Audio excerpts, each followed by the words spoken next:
Which brings us to nice transition to I think one of your favorite topics, which is okay, these voice bots, right? Should they, what kind of relationship should we have with them, right? Is it a type of friendship? Is it a type of assistance?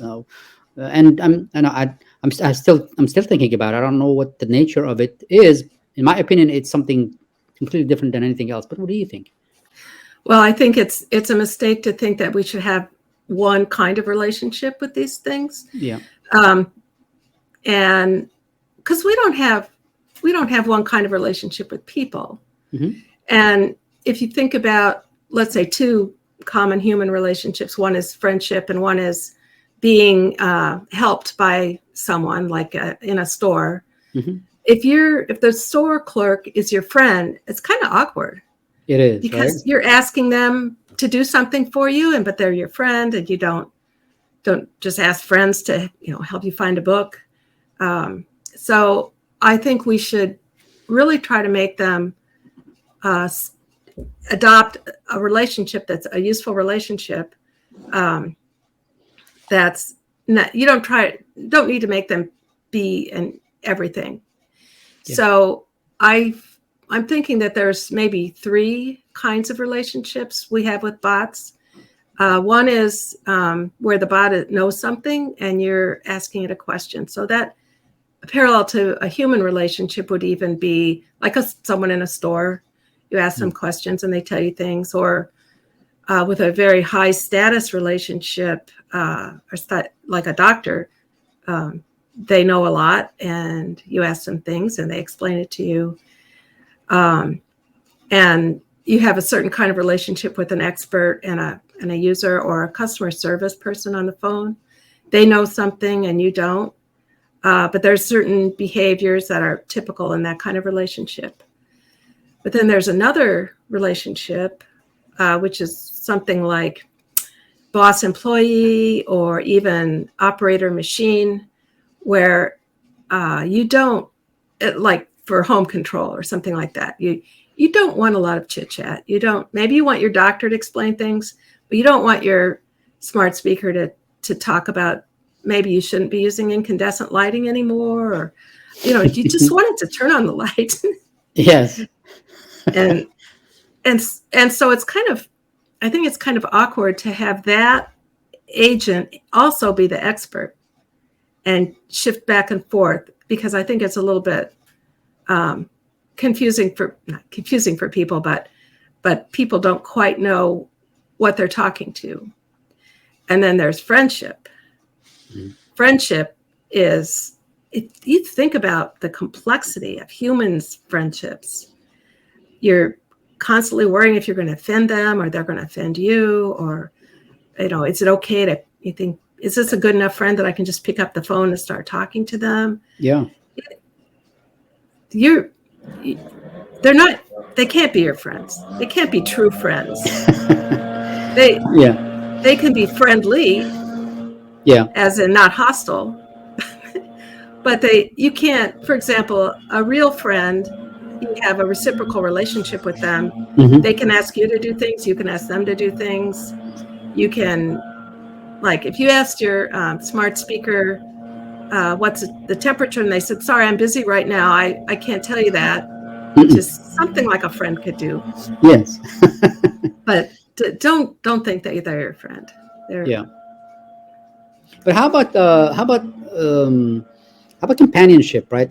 So one of our clients is the ARP Foundation, and we have in these homes, some of them where folks, especially during the pandemic, where folks maybe they spend days without talking to anyone really.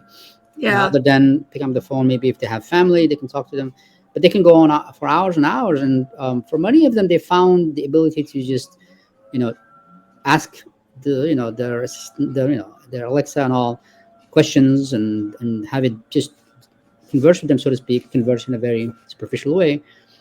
There was value in and of itself there. What do you think about that kind of sort of companionship kind of a thing? Maybe if you think about them as being like a professional or like a human health assistant or health aide that comes in and maybe cleans your house, fixes you meals. But, and maybe, I know older people that talk a lot to their home health aides, and it's something approaching friendship, but it's still an employer relationship. Yeah, yeah, And actually, some things are good about that, because if you had a real friend come in and spend time with you, you'd feel awkward about asking them to do things. right, exactly. Yeah, yeah. It is. I mean, friend is the wrong word, right? We need to find another word, right? It could be that they are your, um, I don't know, assistant. Obviously, would be one. They assist you in certain things.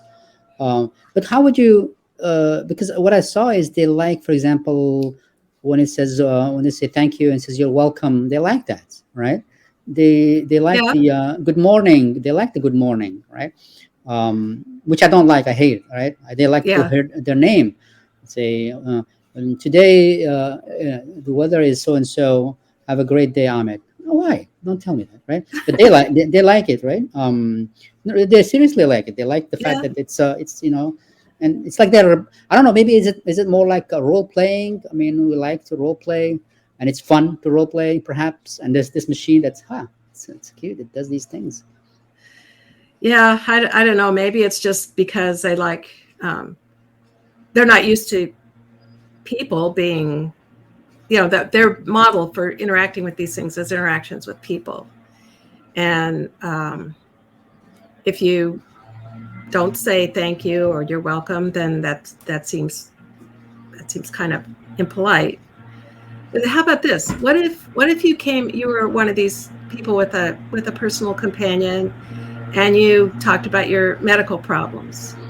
And then maybe, if you have a human in your house, they could say, "Oh boy, yeah, I have arthritis too. It's really, hard for me to deal with, or my mother is bothering me." The smart speaker would never, if it started talking about its arthritis or its mother, that would just be so ridiculous. Yeah, yeah, yeah. So I think I agree, like with you, that we these are different types of relationships that we have with them. Just like you said, right? Even with people, and even with the same person at different times, we interact differently, right? And we have different expectations. And so I think there's this misconception out there, or this, I don't know what to call it, but trying to build a thing that doesn't exist anywhere, which is this thing that does all kinds of things for you, and it is human-like. When in fact it's not human-like, because Right. humans change. I'm in a bad mood, for example, or I'm in a good mood, or I'm talking to a friend, and so with this particular friend, like you said, I can just pick up the phone. I don't even have to say hello. Say, you know what I was thinking, right? Yeah, yeah, sure. Right. There's Yeah. the greeting in that case. Formalities are, and let's say I have a friend and we're very close, and I usually pick up the phone and start talking. But then one day I'm upset at him or her, and I pick up the phone and say hello, right? So that Yeah, sure. the politeness becomes a sign of distance, because that's what it is. Politeness. It's sort of keeping your distance, right, and Yeah, making sure yeah, that right.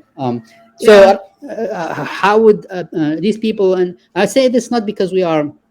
I don't think we are beating up at a straw man person, right? That it doesn't. Nobody's doing that, because Google, for example, the duplex, they tried very hard to show that the vision of the future is this very human-like bot that you talk Right. to such an extent that I'm referring to that demo, if you remember it, right? Yeah, yeah. Right, to such an extent that the person on the other side didn't realize that she was talking to a bot. Now, let me ask you this: what do you think about that? Is that totally misconceived? As a vision to draw for folks who are in the audience, like, wow, I want to get into this, because the mission really that we have is to create bots that are indistinguishable from human beings. What do you think about that? Well, I don't think I think from a purely academic point of view, it's kind of interesting and it helps you understand what a real conversation is like if you're trying to mimic it. Yeah. Um, and okay, there's lots of things that are interesting academic projects that don't really have any applicability. But maybe, maybe if we had that academic goal, you could say, okay, well, maybe one thing that people will do, and I think the duplex did, was kind of hesitate and say and there's no point in adding that. That's just to fool people. Yeah. So yeah, I don't really see to me they're tools, and they behave like people in some ways by speaking, but in 99% of the rest of human behavior, they're not. Yeah. They speak and they appear to understand, but they don't do anything else. They don't talk about their arthritis or their relationships with other people. Yeah. Yeah. But we don't have another model. The only thing that we can talk to now is people. Oh, well, we talk to dogs, we talk to babies who are people also, but they, right, and we adopt different languages with them, right, and we talk to plants, and we talk to people who don't talk our language or speak our language. They don't talk back. I guess it's the talking back that's the. But they react, right? Let's say here's an example. Let's say I'm engaging with somebody who doesn't speak English. They speak only small English, a small portion of English, right? So they can express themselves, and so I have to explain to them. I'm having a conversation with them, and they are a human being, and they are not competent, right? So the reason I'm saying this is because here's an entity I'm trying to engage with using by verbalizing, right? But it's very limited. That person is limited, just like the bot is limited, right? So that's a model, as opposed to the model of the completely competent human being. How about the very limited human being who is able to do many things, which is speak in a different language that you can't, right? Yeah. But they have limited capabilities in terms of vocabulary and in terms of grammar and in terms of pronunciation and all that.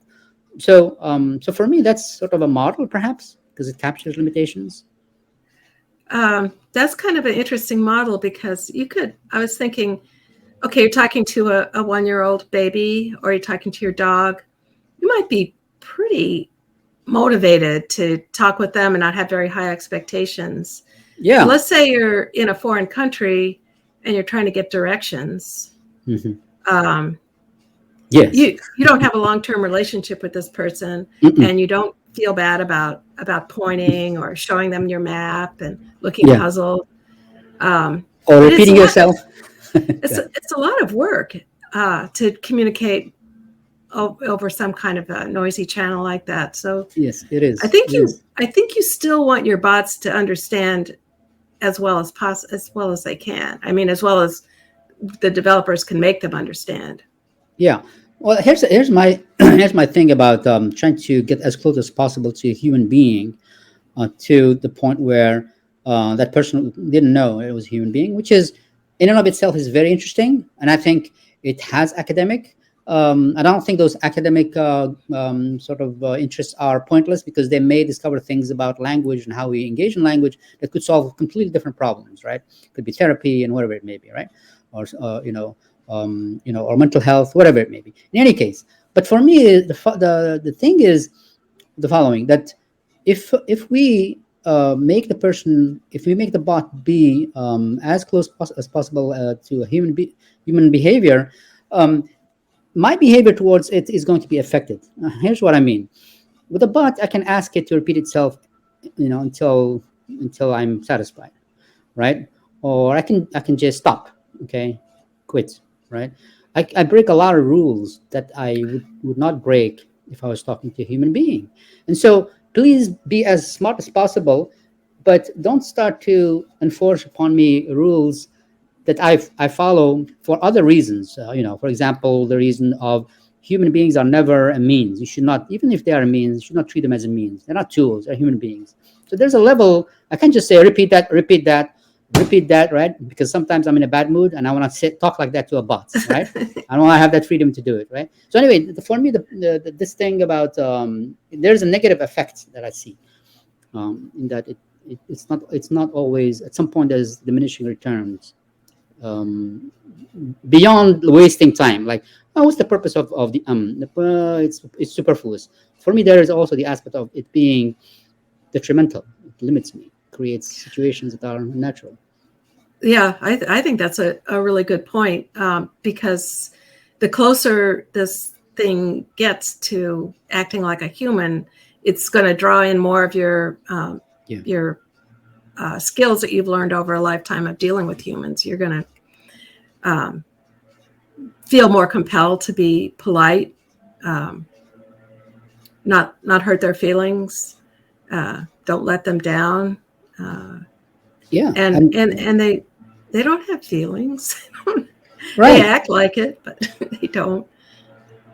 Yeah, I think that there's a danger of losing sight of the fact that it's a tool when it crosses a certain, because I think that lady who was talking to the bot was observing politeness, uh, Yeah, right?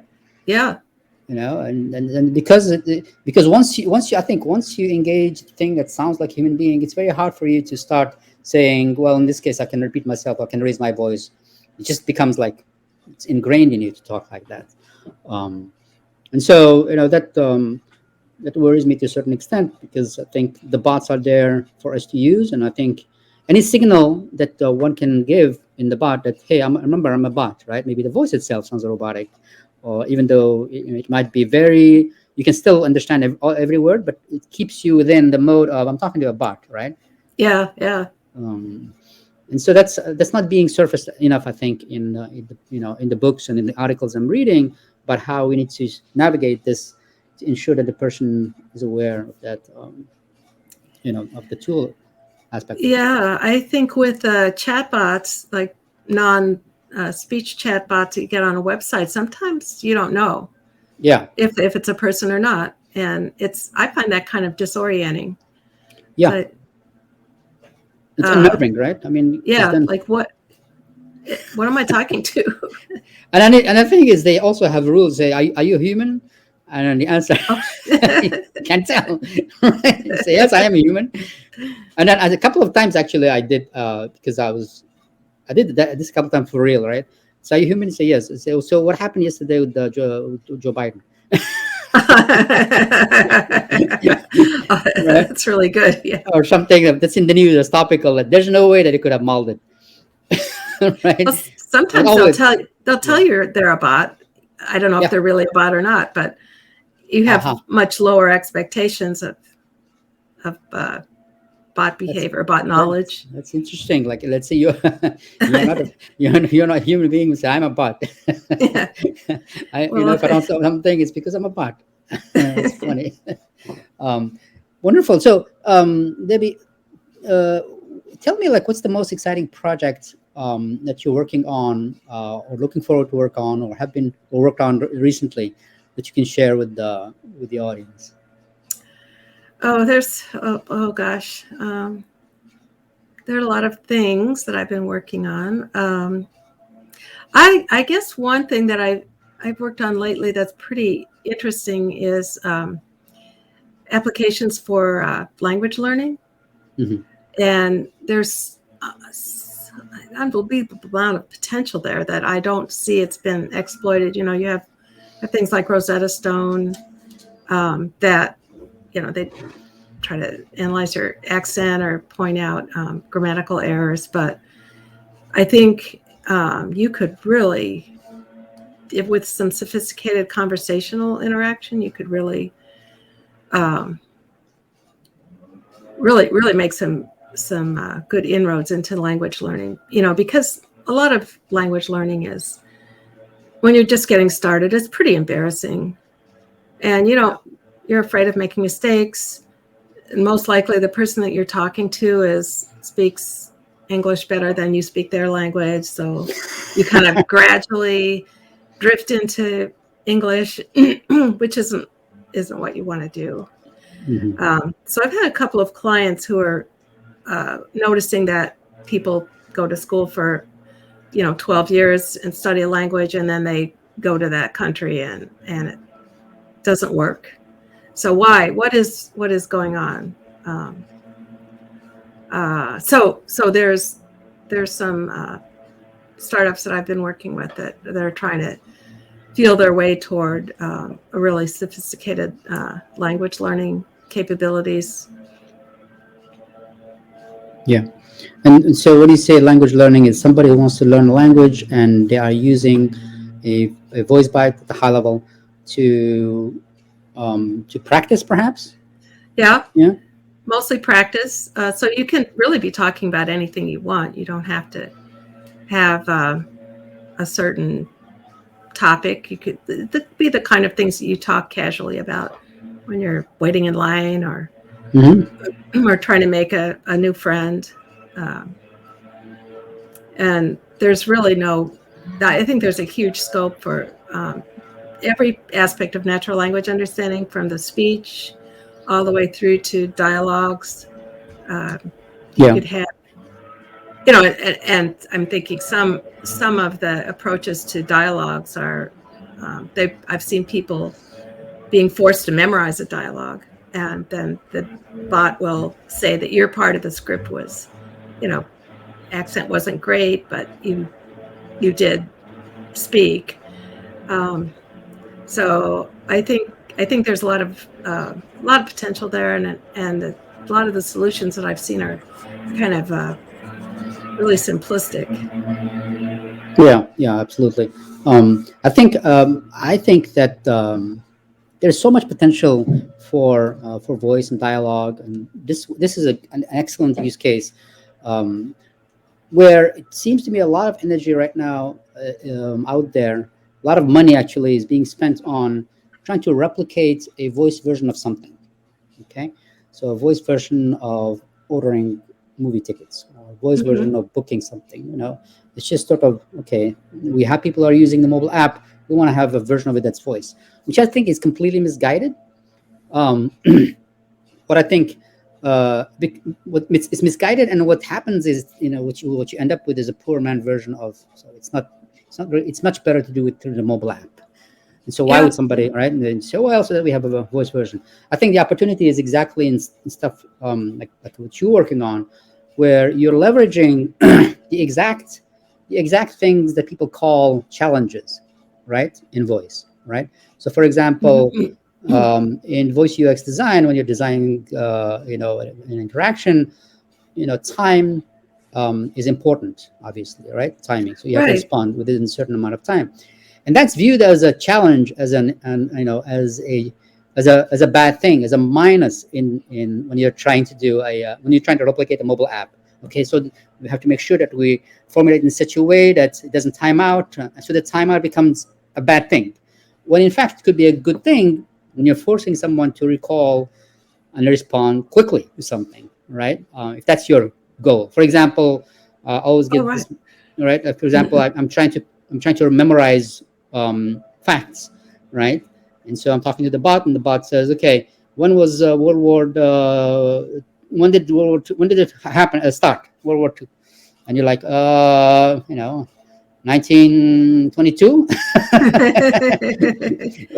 And then, no, wrong. Okay, next, and it gives you the answer. Okay, it was 1939. Okay, and then it asks you some other question. It comes back. When did World War II? So now, can you recall? Right. So now, cognitive, which is called cognitive load in a negative way, is now recall. Okay, you should remember that it's 1939 because I just told you 2 minutes ago, right? Oh, So I yeah. think, I think those use cases where the minus, right, which is called the minus in voice UX, like it's a challenge, are in fact assets. They are the thing that makes the interface do its thing. The thing of forcing you to remember, the thing of forcing you to respond quickly. Um, Yeah. and so I think, and a lot of people I don't see them thinking like that in terms of unearthing these use cases. Where Yeah. what do you think? And I don't, yeah, I think the whole educational applications is really underexplored. I don't know why that is. Excuse me.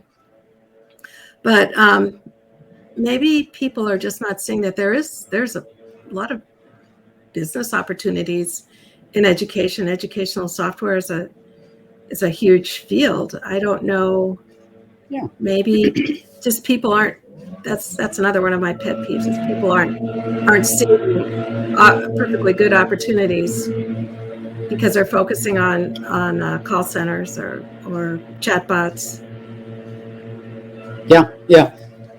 because I think I think what's needed here are entrepreneurs who go and paint the vision and understand what this thing can do that is better than anything else, right? So, detecting somebody's accent, how are you going to do it? Somebody has to speak. All right, Yeah, they have to yeah, speak, and something has to hear them, and that thing that hears them is going to say, "Well, this is not exactly what I was expecting because it deviates." And so there, it scores low, for example, but it's close enough, but it's low, right? For example, as an example yeah, of using minus. But I agree, totally agree. I think education is one of those, and there's a lot of other ones where I'm trying to just figure out a heuristic that I can share with folks to go and detect that this here use case is where voice is going to be very powerful and it's going to create new value, right? As opposed to hobbled value, like a voice version of something that already is doing very, very well, right? Booking your ticket using voice. Come on.